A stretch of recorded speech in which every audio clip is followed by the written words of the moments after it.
अस्सलामुअलैकुम दोस्तों। ईरान कैसी सा भी जंग करेगा तो जीतागा।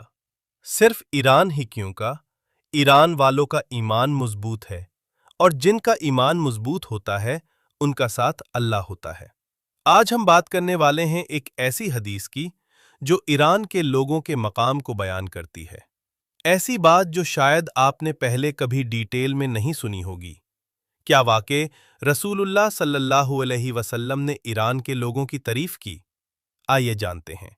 हदीस नंबर 1। ईमान सितारों तक चला जाए।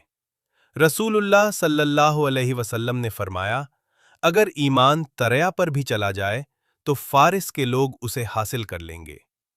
ये सबसे स्ट्रॉन्ग और ऑथेंटिक हदीस है जो ईरान के बारे में है। एक्सप्लेनेशन। तरया बराबर है बहुत दूर सितारा। मतलब अगर दीन और ईमान बहुत दूर भी चला जाए तब भी पर्शिया के लोग उसे हासिल कर लेंगे। इसका मतलब ईरान के लोग इल्म और दीन में स्ट्रांग होंगे, उनमें मेहनत और लगन होगी। हदीस का हिस्टोरिकल प्रूफ। ये सिर्फ बात नहीं थी, हिस्ट्री ने प्रूफ किया। बहुत बड़े इस्लामिक स्कॉलर्स पर्शियन इलाकों से थे।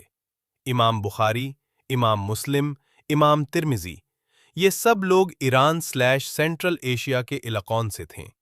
इससे पता चलता है कि हदीस सच साबित हुई।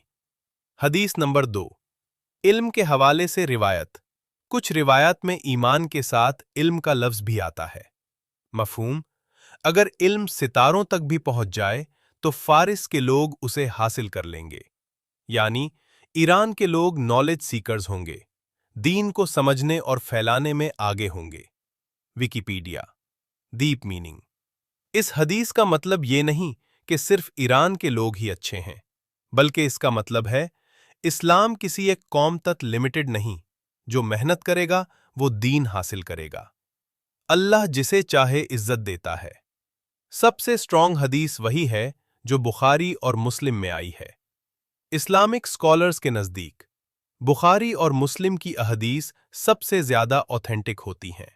फिक्ह इस्लामों। तो दोस्तों, सोचने वाली बात यह है, अगर ईरान के लोग सितारों तक पहुंचकर इल्म हासिल कर सकते हैं तो हम अपने घर में रहकर दीन क्यों नहीं सीख सकते? दीन उन लोगों को मिलता है जो उसके लिए मेहनत करते हैं।